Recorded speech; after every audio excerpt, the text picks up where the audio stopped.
Next week is very important for Kashmir. Diplomacy is coming to the valley. Srinagar is hosting a G20 working group on tourism. Dozens of foreign delegates are expected to attend. It's a chance for Kashmir to shine, a rare chance. But as always, there are troublemakers. Let me introduce you to one. Dr. Ferdinand D. Warren. He is a professor in South Africa. He's also an independent UN expert on minority issues. He has a problem with Kashmir hosting G20 meetings. Let me tell you what he said, and I'm quoting. Holding a G20 meeting in Jammu and Kashmir is lending support to attempts by India to normalize the brutal and repressive denial of democratic and other rights. The situation in Jammu and Kashmir should be decried and condemned, not pushed under the rug and ignored. His words sound awfully familiar. Do you know why? Because Pakistan said the same thing. Unfortunately for them, this is G20, not the G50 or G100. So Pakistan has no scope of directly boycotting the meeting. Instead, they vented at press conferences and on social media. Same thing with the UN expert. The fact is, India is the rotating president of the G20. It can hold meetings wherever it wants, and that includes Kashmir. It's got nothing to do with the UN or the US or any other country. It's simply India's internal matter, no different than a meeting in Kerala or Maharashtra or Sikkim or Uttar Pradesh. India has criticized the UN experts' comments. New Delhi has called it baseless and unwarranted. It has also accused this UN expert of misusing his office. Can't disagree there. Just look at the language used. Normalize the situation in Kashmir that some have described as a military occupation. I have some numbers for you. Almost 20 million tourists visited Kashmir in 2022. 20 million people went there. Why did they go there? To see a military occupation? Or to see a crackdown on human rights? Such narratives are part of a larger strategy, a strategy to keep India in check. I'll give you another example. The US has just completed its annual lecturing ritual, the International Religious Freedoms Report. Once again, it blames India. We downloaded the whole thing. It's 49 pages of criticism against India. I'll give you the gist. Religious minorities were killed, assaulted, and intimidated throughout the year. That's what the report says. And how has India responded? Well, this was the statement from the Ministry of External Affairs. I'm quoting again. Motivated and biased commentary by some US officials only serves to undermine further the credibility of these reports. We value our partnership with the US and will continue to have frank exchanges on issues of concern to us. On days like this, you feel bad for diplomats. What do you even say? The US has been releasing these reports for years, but the content never changes. Last year's chapter on India is almost identical to this year's. And look at the timing. Prime Minister Narendra Modi is slated to visit the US next month. It's a state visit. What is America trying to say by releasing this report just ahead of the visit? Washington says it's not a government report. It's a non-binding report by an independent panel, but that's a hard sell. For starters, it was released by Secretary of State Antony Blinken. It was published on the State Department's website. So Washington may not have authored it, but their footprints are all over. Think of it as a diary for the US government. They cannot officially say all of this out loud. So what do? They release a so-called Religious Freedoms Report. And what's their strategy here?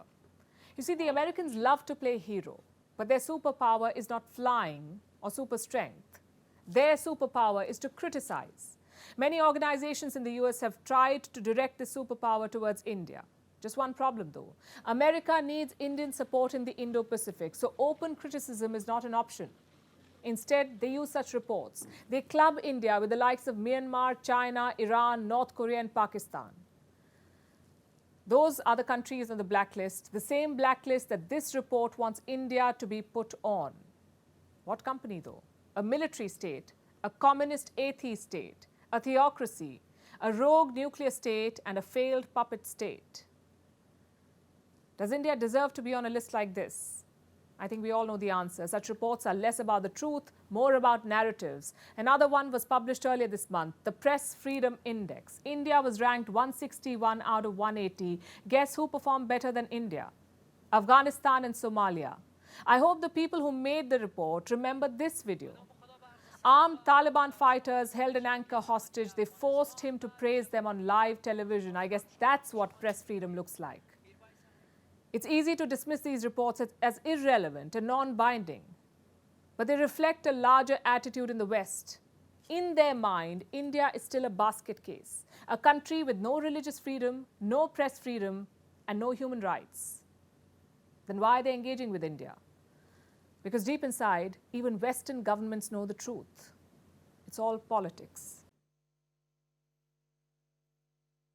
Since we're on the topic of war, let's look at what India's been up to on that front. It's ramping up its defense capabilities, focusing on conventional weapons like the Brahmos and Pralay missiles. A few days ago, India successfully test-fired a Brahmos supersonic missile, the first such launch from INS Mormugao. It's a guided missile destroyer. Also, the Pralay missile. 120 such missiles were ordered last December. Another 250 will be bought soon by the Indian Defence Ministry. These weapons are used for non-nuclear warfare. India is arming itself considering the border tensions with China and, of course, the perpetual challenges vis-a-vis Pakistan. Unfortunately, both are nuclear-armed nations. So to avoid a nuclear escalation, India needs to be ready to fight a prolonged war with conventional weapons. Our next report tells you more. The Indian Defence Forces are upgrading their arsenal, their missile arsenal to be specific. India recently test-fired the medium-range Brahmos missile. The Brahmos isn't new, of course, but this test marked the first time it was fired from a guided missile destroyer. The Brahmos missile was launched from the INS Mormugao. The Indian Navy said that the missile successfully hit the bullseye. Brahmos is a portmanteau of the words Brahmaputra and Moskva, rivers in India and Russia respectively. That's to signify that the missiles are jointly developed by the two countries. But India is not resting on its laurels. It's not just relying on the Brahmos missile series. It's also stepping up the production of its Pralay ballistic missiles. Pralay means apocalypse. These are shorter-range conventional missiles. Conventional means they aren't made to carry nuclear weapons. India already has the Prithvi and Agni series for that. The Pralay missiles have a different purpose. They can be used in a conventional war without leading to an escalation. You see, India's most likely adversaries are China and Pakistan. Both of them are nuclear powers. Even if there's a war, none of the countries can really use their nukes. That would be mad. And we don't just mean that it's preposterous. In military terms, MAD stands for Mutually Assured Destruction. Basically, that's where everyone dies. No one will fight a war that way. But that doesn't mean India's neighbors won't try and invade. China tried that in 2020 in India's Ladakh region. There still hasn't been a disengagement there. And as for Pakistan, it has done everything from sponsoring terror to declaring war. So it's a smart idea for India to be prepared. That's where the conventional weapons like the Brahmos and the Pralay missiles come in. They'll help India defend itself without having to resort to nukes. India's Defence Research and Development Organization, or DRDO, recently finished testing the Pralay missiles. Like we mentioned earlier, they're short-range missiles. They have a range between 150 to 500 kilometers. The Pralay missiles are surface-to-surface missiles, meaning they're launched from the ground. The Pralay missiles will complement India's Brahmos stockpile and give the country an added military dimension. The Indian Ministry of Defence cleared an order for 120 of them last December. Reports say that an additional order for 250 Pralay missiles is in the works. And who will get them? A whole new division. India is planning to set up an integrated rocket force. The IRF will handle India's Pralay and Brahmos missiles. It will also take care of other conventional missiles and India's rocket launch systems. The rocket force won't be in charge of nuclear weapons though. Those will still fall under India's Strategic Forces Command. Nonetheless, India's integrated rocket force will have control over its conventional missile assets, and it will coordinate with other branches of the Indian military. This helps streamline India's defense and plan for a swift response in the face of aggressive neighbors.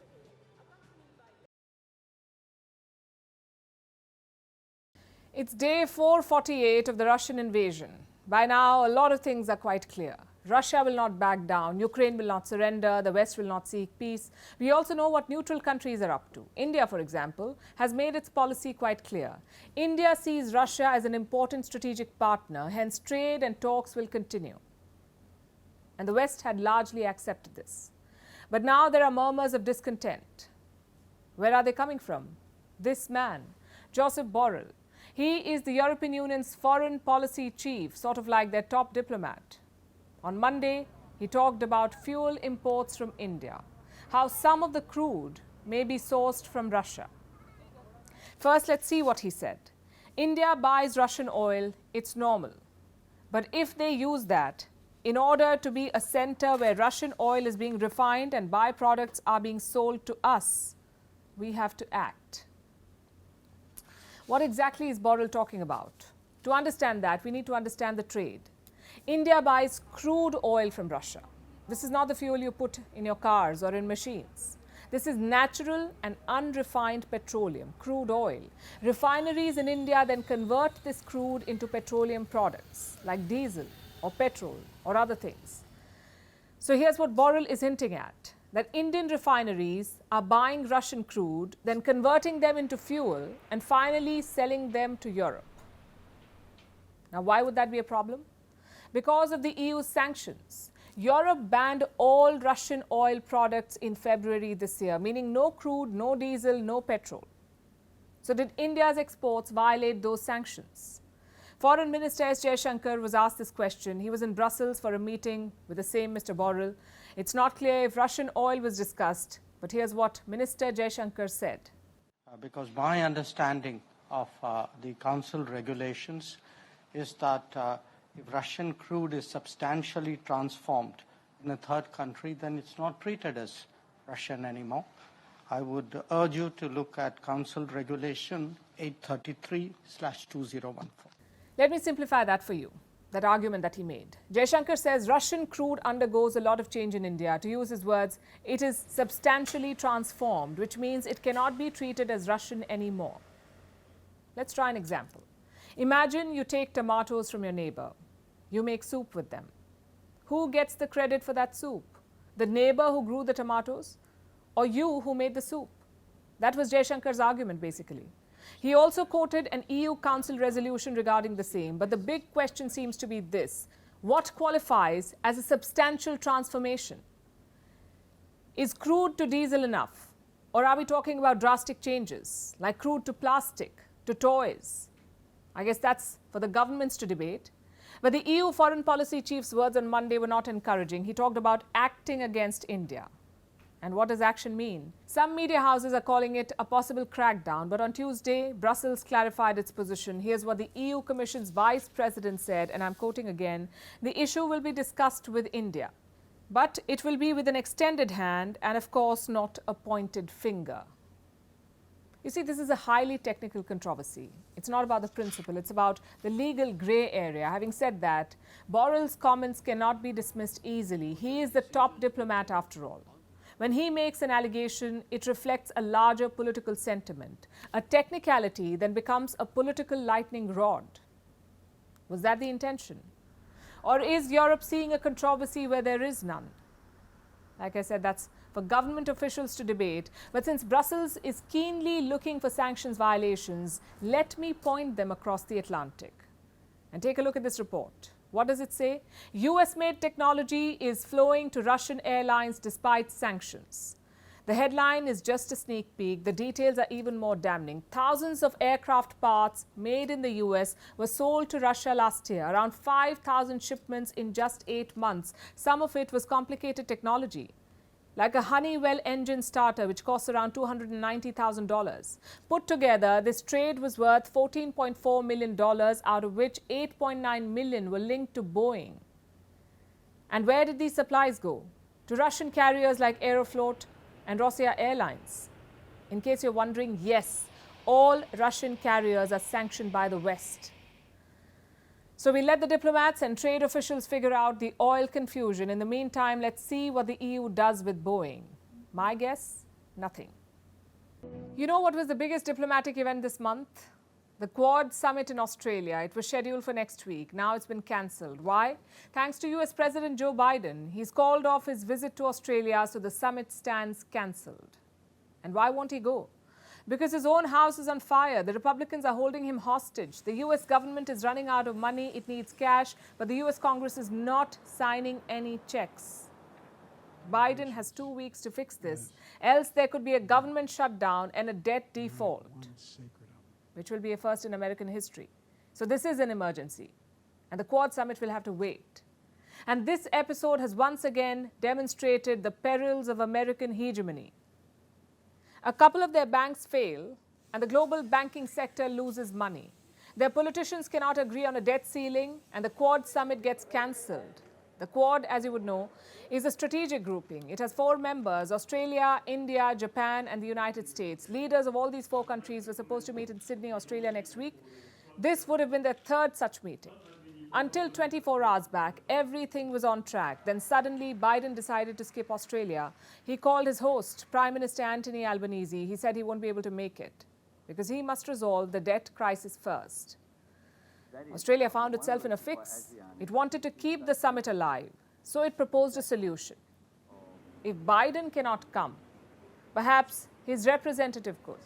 Someone like US Secretary of State Antony Blinken, perhaps. But it did not work. Reports say soon after Biden's decision, Japanese Prime Minister Fumio Kishida also pulled out. So Albanese just called off the summit. The Quad leaders meeting will not be going ahead in Sydney next week. We, though, will be having that discussion between Quad leaders in Japan.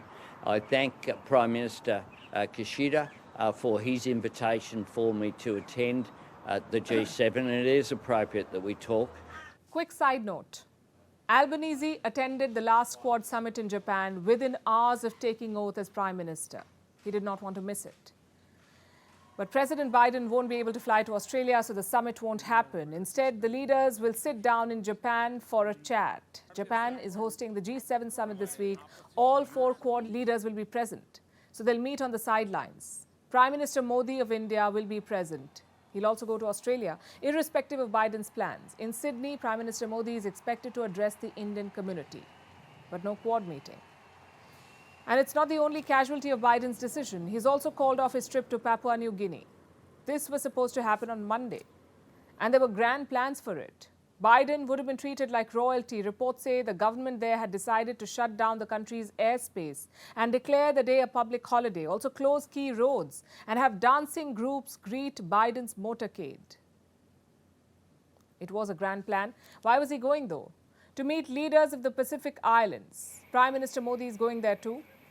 They're all making an outreach to the Pacific. They've ignored the region for a long time. China has benefited from it. It has stepped in to fill the vacuum. Now Washington wants to regain its turf, and Biden's visit would have helped.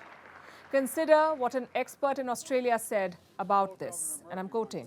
The mantra in the region is all about turning up. Turning up is half the battle. China turns up all the time, and so the optics aren't great. That's right, the optics are not great. American domestic politics has bulldozed the Quad summit. The China policy can wait, the allies can wait, the Pacific nations can wait. American politicians cannot. That's the message going out. And there's no progress with the budget negotiations. Biden met with the Republicans, no deal yet. Although both sides sound more positive now. Look, it was a good and productive meeting.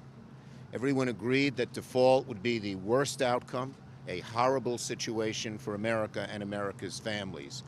But we also agreed that we need to pass a bipartisan bill with bipartisan support in both chambers. I think we set the stage to carry on further conversations. The president agreed to appoint a couple people from his administration to sit down and negotiate directly with my team, so I found that to be productive personally.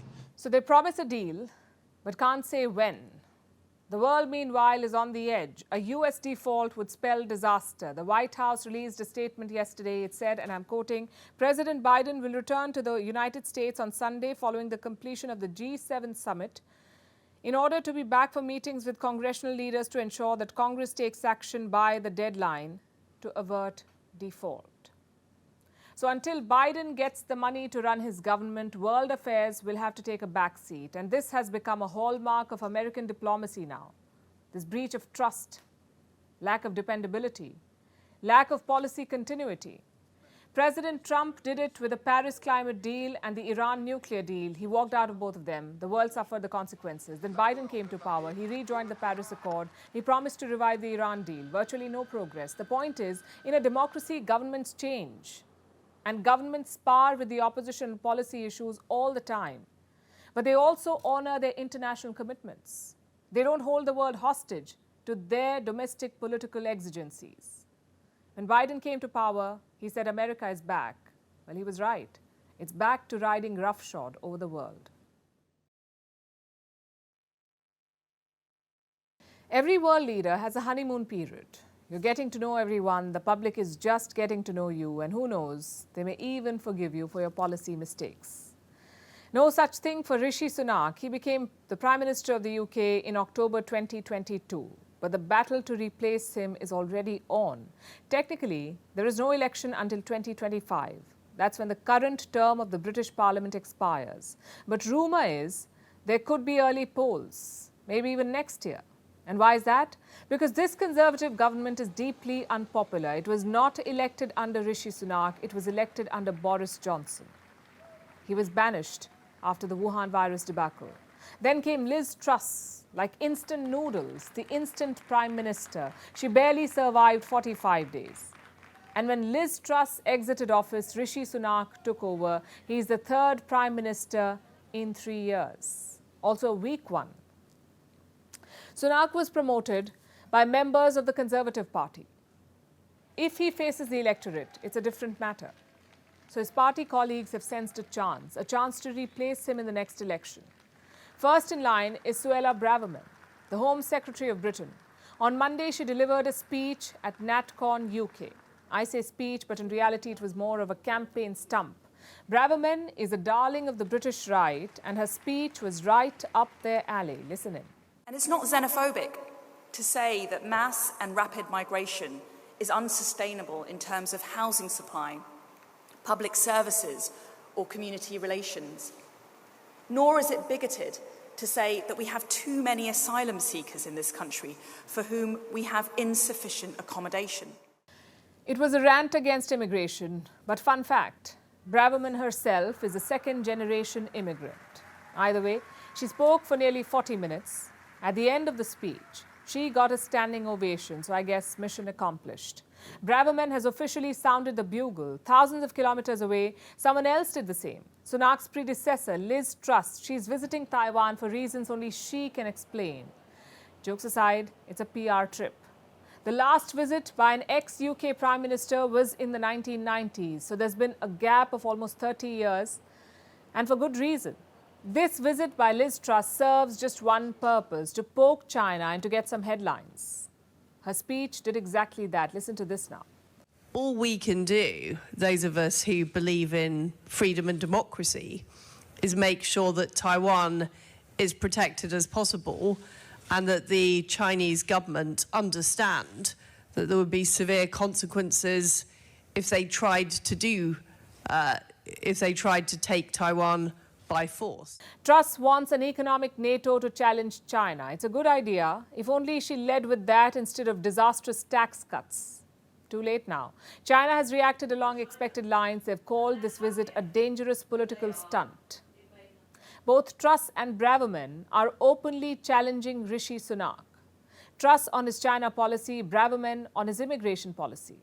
Tories may call it the sign of a vibrant party democracy, but let's be real. This is plain and simple infighting. Conservative leaders realize that Rishi Sunak is not popular, so they're rushing to cash in. Earlier this month, the UK had local elections. The Conservatives lost more than 1,000 seats. Every opinion poll shows the Labour Party leading by double digits. So this is a government on crutches. It's just a question of when it falls. Also, who takes the blame when it falls? Unfortunately, it looks like it will be Rishi Sunak. To be fair, most of his problems are inherited. He did not party during Britain's nationwide lockdown. That was Boris Johnson. He did not plunge the pound to a historic low. That was Liz Truss. But he is facing the blowback. I guess that's the nature of politics. Unfair, cutthroat, and relentless.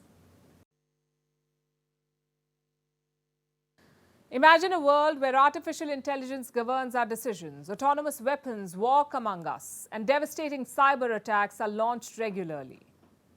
Today, all of this sounds dystopian, but the truth is, without proper regulation of AI, this could be our reality, sooner rather than later. AI is part of our daily life. Its great potential has accelerated its acceptance rate. But along with that, it's also increased its dangers.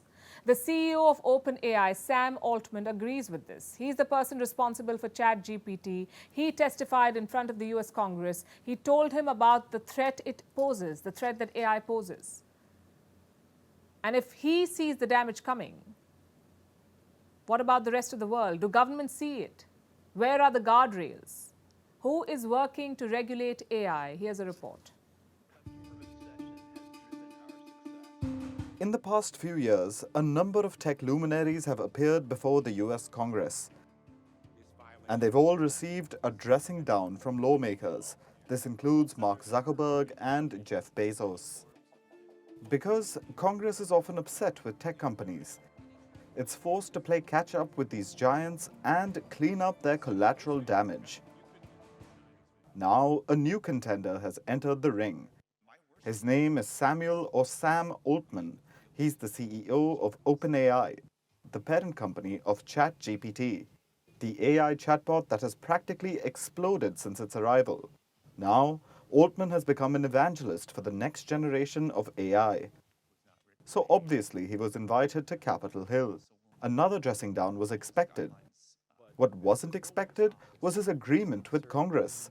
He spoke about the immense potential of AI, but also the harm it could bring. Altman implored the lawmakers to regulate it. Listen in. My worst fears are that we, the field, the technology, the industry, cause significant harm to the world. I think if this technology goes wrong, it can go quite wrong, and we want to be vocal about that. We want to work with the government to prevent that from happening. AI is a transformative technology. No one is blind to how it benefits society. So tech giants have been pouring billions into it, including the likes of Google, Microsoft, and Meta. But they've been doing so amid rising concerns of how harmful this tech could be, practically ignoring its role in killing jobs, spreading misinformation, and even becoming as intelligent as humans. This is scary, and the speed at which AI is becoming a part of our lives is even scarier. Artificial intelligence has the potential to improve nearly every aspect of our lives, but also that it creates serious risks we have to work together to manage. And that isn't a shocker. Urgent management is needed. But is anyone doing it? There are obviously fears of history repeating itself. Remember when social media took the world by storm? It transformed the world. But the regulations came much later. They're still not up to the mark, and we continue to deal with the repercussions. Governments across the world clearly failed to meet the moment on social media. Is that how they plan to deal with AI as well? The answer is unclear. Some countries are trying, like India. It's now considering a regulatory framework for AI. Meanwhile, the US has been trying for some time now. But their track record is grim. Dozens of privacy, speech, and safety bills have failed in the country. However, other countries are speeding up their regulatory process. The European Union is set to introduce rules later this year. And China has already created laws. But their regulation is limited to compliance with the country's strict censorship laws. So, different countries are dealing with this differently. But their efforts are not enough. AI is flourishing in a perfect storm of unreliability, irresponsibility, vast usage, and a clear lack of regulations. And we can't run from the reality any longer. The fourth industrial revolution is here. So we can either harness the power of AI or become bystanders as it pushes us to a dystopian future. And now it's time for Vantage Shots, images that tell the story. We're starting with Pakistan. The ongoing political turmoil took a comical turn. Former Information Minister Fawad Chaudhry made a sprint for his life to evade arrest. In Japan, coral reefs off the island of Okinawa were seen releasing thousands of tiny eggs into the ocean. And in case you had a bad day, we have a video of a panda playing in a bathtub, which would give you a dopamine hit.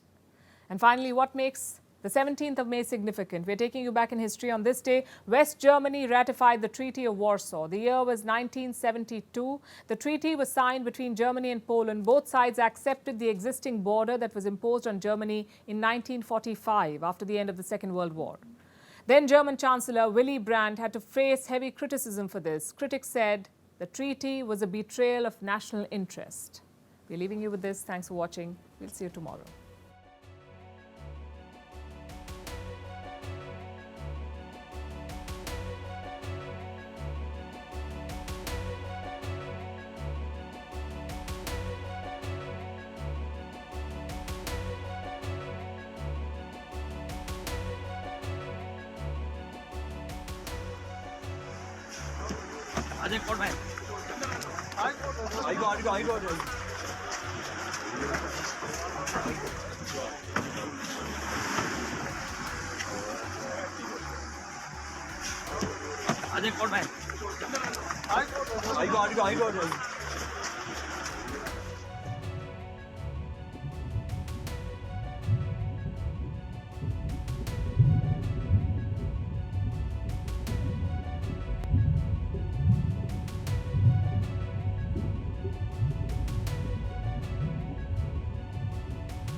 Email exchanges from inside the BBC, they talk about the risk of violating Indian laws.